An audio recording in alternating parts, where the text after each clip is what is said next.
Hello, and welcome to Let's Talk Climate, a weekly webcast series from ecoAmerica, featuring dynamic discussions with local and national leaders.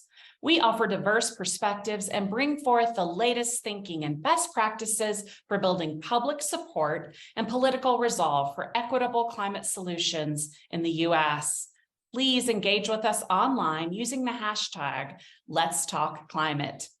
I'm Reverend Carol Devine, an ordained minister in the Christian Church Disciples of Christ and the director of the BlessedTomorrow program at ecoAmerica. I am joining you from my home in Lexington, Kentucky, on the traditional lands of the Shawnee people who were forced off their land through national programs and policies and are today part of the Eastern Shawnee tribes in Oklahoma. At ecoAmerica, we are committed to going beyond land acknowledgements and are educating ourselves and supporting Native rights, causes, and charities, and we encourage you to do the same. I am so excited to be joined today by a friend and colleague, Helen Smith. She is the Ocean Climate Action Associate with Creation Justice Ministries. Helen leads Creation Justice Ministries' work advocating to better protect, restore, and rightly share God's lands and waters. Welcome, Helen. Hi, Carol. Thank you so much for having me on to talk about the ocean today. I want to start off with the basics first. First, why do we say ocean and not oceans? I know that many of us grew up being taught there were 5 oceans and that we had all of these different names for all of the different ones. But as scientists have pointed out, there is only one ocean. We have different names for different sections. And so we still have 5 names for 5 different sections of the ocean. But the ocean is one continuous body of water all the way around the globe. And those of us in ocean conservation have taken to calling it ocean instead of oceans. So that may be why you hear it, and it may sound a little off, but wanting to explain that first and let you hear the reasoning. When we speak about the ocean as a whole, instead of in parts, it also helps us to understand the enormity of the ocean and this huge impact that climate change has on the ocean globally. There is no person on Earth who will not be affected by changes to the ocean. Most people think of the ocean as a fun vacation place, and probably one that's not very accessible. Most people in the United States don't even live near the ocean. You know, we've got 2 coasts, but a lot of people in the middle. And so you probably don't think of it often. And why should you? It's not right there. But if you're one of those people who doesn't think of it often and wants to know a little bit more and think about what a fun vacation has to do with climate change, here's a couple of reasons. And these things will let you know about the ocean, about climate change, and how that affects us in the end. So first of all, the ocean doesn't need saving. This is an incredible marine creation that God has so finely tuned in its creation. Every little thing was planned out and fits together in a way that sometimes is incomprehensible. For example, there are phytoplankton, these tiny, tiny, tiny little beings that live on the surface of the ocean, and they can clean up to 30% of carbon from the atmosphere. That is as much as the rainforest in South America. The ocean provides food for so many of us. We have seafood, we have seaweed, we have sea creatures that not only feed us, but they feed other beings in and around the ocean. And when we leave the ocean alone, just like Mother Earth, it will heal itself. God has created it to be able to just do its thing and have regeneration, just as we humans can regenerate and continue to move on. And so secondly, we look at the intersectional ways that we are polluting and heating and hurting and eradicating species in the ocean.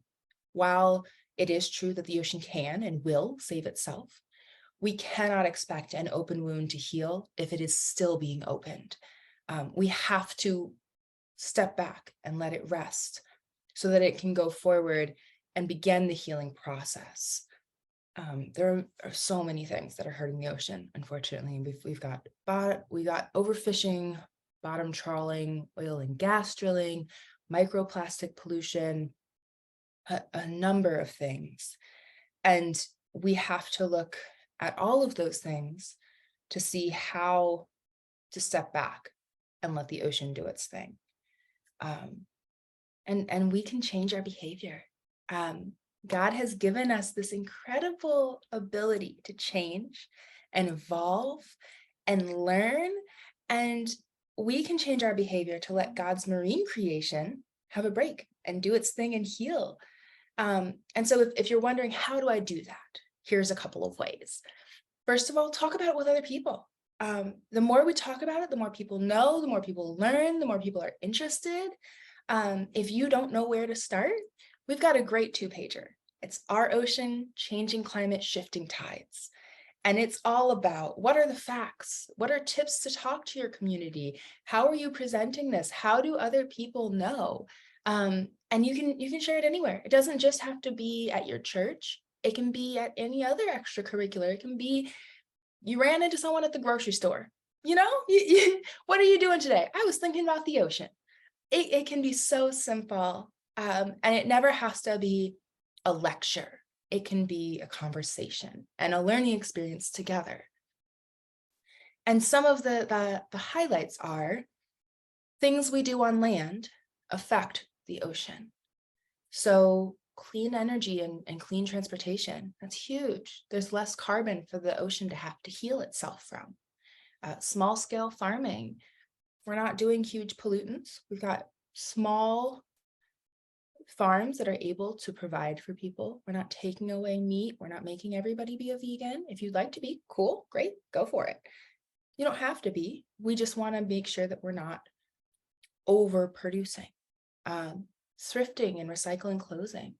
When you use fast fashion, they use microplastics. And every single time you wash that item in the washer, there's a little microplastic that comes out of it and goes out the drain with the rest of the laundry water and through rivers and sewer systems that ends up in the ocean.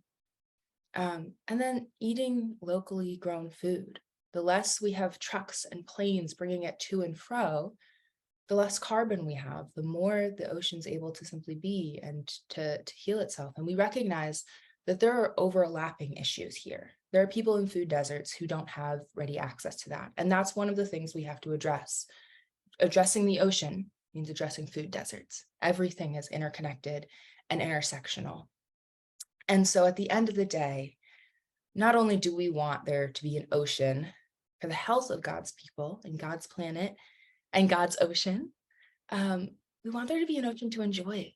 And we recognize that this is heavy stuff and it's hard sometimes, and it can be overwhelming to think about on your own, which is part of the reason we invite you to think about it with a community, because together we can do all things.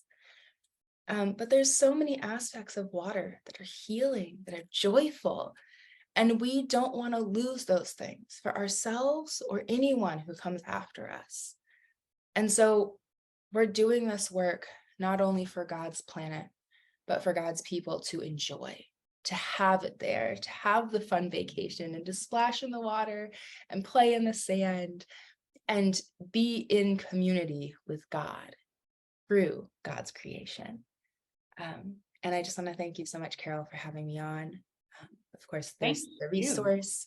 And if people want to learn more, they can go to creationjustice.org/ocean as well, where we'll have that resource listed that I mentioned above and others. Thank you so much, Helen. So once again, we are so connected to the ocean, and we have our newest climate action sheet, as Helen mentioned, Our Ocean, Changing Climate, Shifting Tides, that Blessed Tomorrow was honored to do in partnership with Creation Justice Ministries, that tells you on one side what you need to know about the ocean as people of faith, and on the other side what you need to do in order to protect and allow the ocean to heal, as Helen said. So I invite listeners to engage with us online again using the hashtag Let's Talk Climate. And please share this episode with others. We all need to know more and do more. So be sure to subscribe and follow Blessed Tomorrow for the latest on climate action. And from all of us at ecoAmerica and Blessed Tomorrow and Creation Justice Ministries, we thank you for being with us. People of faith are the perfect leaders for climate solutions. We all depend on God's holy ground and water together. We need everyone every day.